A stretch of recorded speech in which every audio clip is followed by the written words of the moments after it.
চাওক আজি মটক জনগোষ্ঠী এটা যৌথ প্ৰতিবাদ হয় য'ত নেকি আমি প্ৰবঞ্চনাৰ প্ৰতিবাদ বিজেপি চৰকাৰ কেন্দ্ৰীয় অসম চৰকাৰৰ বিৰুদ্ধে আমি প্ৰবঞ্চনাৰ প্ৰতিবাদ আজি আমি কেন্দ্ৰীয় চৰকাৰৰ লগত অসম চৰকাৰক আমি যৌথভাৱে আজি 12টা আমি দাবী ইস্পাতপত্ৰ প্ৰদান কৰিছোঁ মূল বিষয় আমাৰ জনজাতিকৰণ বিদেশী সমস্যা বানপানী সমস্যা কৰি 12টা আমি ইস্পাতপত্ৰত আমি 12টা ডিমাণ্ড দিছোঁ কিন্তু আমাৰ আজি যৌথ এই প্ৰতিবাদ চলাব এটা কথাই ক'ব বিচাৰিছোঁ আমি অনাগত দিনত মূল বিষয় জনজাতিৰ বিষয়টো যদি অসম তথা কেন্দ্ৰীয় চৰকাৰে যদি সোনকালে যদি মটক জনজাতিক নিদিয়ে এতিয়া আমাৰ ভাষাত ক'ব গ'লে অসমত এটা কিন্তু ভয়াৱহ এটা আমি ৰূপ দিম সংগ্ৰাম আৰম্ভ হৈছে সংগ্ৰাম চলি থাকিব যেতিয়ালৈকে আমাৰ সমস্যাটো সমাধান নহ'ব তেতিয়ালৈকে আমাৰ সংগ্ৰাম চলিব নিশ্চিতভাৱে আৰু আপোনালোকে এই কথাটো জানে যে বৰ্তমানৰ সময়ত চৰকাৰে আমাক ঠগি আহিছে এই ঠগাৰ মানে এই যিটো ব্যৱস্থা এইটো এতিয়া নহয় বহুত আগৰ পৰা চলি আছে প্ৰত্যেকখন চৰকাৰে প্ৰতিজন মুখ্যমন্ত্ৰী এই বিষয়টোক লৈ তেখেতসকলে নিজাববীয়া ৰাজনীতি কৰিছে নিজৰ ৰাজনৈতিক ভৱিষ্যত সুৰক্ষিত কৰাৰ স্বাৰ্থত জনগোষ্ঠীসমূহৰ যি আমাৰ দামী বা আমাৰ যিটো সাংবিধানিক যি অধিকাৰ এই অধিকাৰক আমাক খৰ্ব কৰা হৈছে যিকোনো প্ৰকাৰে আমাৰ এই দাবীটো সাব্যস্ত কৰিবৰ কাৰণে আমাৰ অধিকাৰ সাব্যস্ত কৰিবলৈ আজৰি আনিবৰ কাৰণে আমাৰ ৰাইজে ঐক্যবদ্ধ হৈছে আৰু আগন্তুক সময়ত আমাক অধিকাৰ লাগিব অধিকাৰ সাব্যস্ত কৰিবৰ কাৰণে আমি যিকোনো পৰ্যায়লৈকে যাবৰ কাৰণে আজৰি থাকিম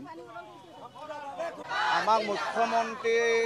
অসমৰ মুখ্যমন্ত্ৰী হিমন্ত বিশ্ব শৰ্মা ডাঙৰে আমাক ঠগিলে কাৰণ আমাৰ যোৱা বছৰে আমাৰ কথা হৈছিল এবছৰ আগত আমাৰ 6 মাহৰ পিছত জনজাতিকৰণ দিম বুলি কিন্তু তেখেতে নিদিলে আজি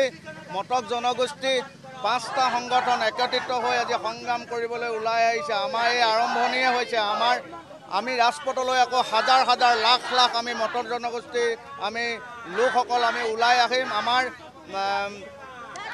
13 ছেপ্টেম্বৰত আমাৰ এয়াৰপৰ্ট অৱৰোধ আছে আৰু 27 ছেপ্টেম্বৰ আমাৰ মোহনবাৰী বিমানবন্দৰ অৱৰোধ আছে আৰু 4 অক্টোবৰত আমাৰ অৰ্থনৈতিক 100 ঘণ্টা অৱৰোধ আছে আমি সংগ্ৰাম কৰিবলৈ আমাক বাধ্য নহ'ব কাৰণ আমাক জনগোষ্ঠী আমাৰ প্ৰাপ্য অধিকাৰসমূহ লাগিব আমাৰ ইয়াৰ উপৰিও আমাৰ 8টা দাবী আছে আমাৰ 8টা দাবী যদি আমি ফিল নহয় কিন্তু আমি ৰাজপথলৈ ওলাই আহিবলৈ আমি বাধ্য হ'ম মটক জনগোষ্ঠী কেউটা সংগঠনে সৰু অসম মটক যুৱ ছাত্ৰ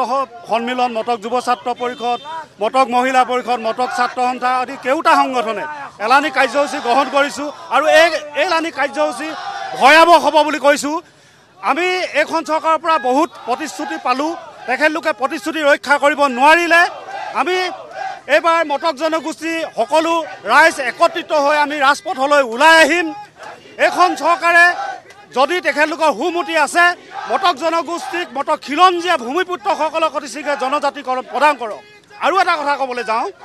আমি অতিকে দুখিত আমাৰ দুজনকৈ বিধায়ক আছে এই দুজন বিধায়কক কিন্তু আমি নিমাত দেখিছোঁ এবাৰো তেখেতলোকে বিধানসভাত আমি মটক জনগোষ্ঠীক জনজাতিকৰণ প্ৰদান কৰক বুলি তেখেতলোকৰ এষাৰ মাত পাবলৈ নাই পুনাকন বৰুৱা আৰু বিনোদ হাজৰিকা আমি অতিকে দুখৰভাৱে জনাইছোঁ এই দুজন বিধায়কে আমাক যিদৰে মটক জনগোষ্ঠীটোক এই সংগ্ৰামখনক তেখেতলোকে মাত মাতি বা মুখ্যমন্ত্ৰীৰ লগত আলোচনা কৰি যিদৰে আগবঢ়াই লৈ যাব লাগিছিল আমি কিন্তু দেখি পাইছোঁ তেখেতলোকে আমি এবাৰো মাত মতা দেখা নাই তেখেতলোকক হুঁচিয়াৰ কৰি দিছোঁ তেখেতলোকে এইবাৰ বিধানসভাত যিটো অধিৱেশন হ'বলৈ গৈ আছে তেখেতলোকে মটক জনগোষ্ঠীয়ে প্ৰশ্ন উত্থাপন কৰক তেখেতলোকে হিমন্ত বিশ্ব শৰ্মাক প্ৰশ্ন কৰক মটক জনগোষ্ঠীক বা 6 জনগোষ্ঠীক কেতিয়াকৈ জনজাতিকৰণ প্ৰদান কৰক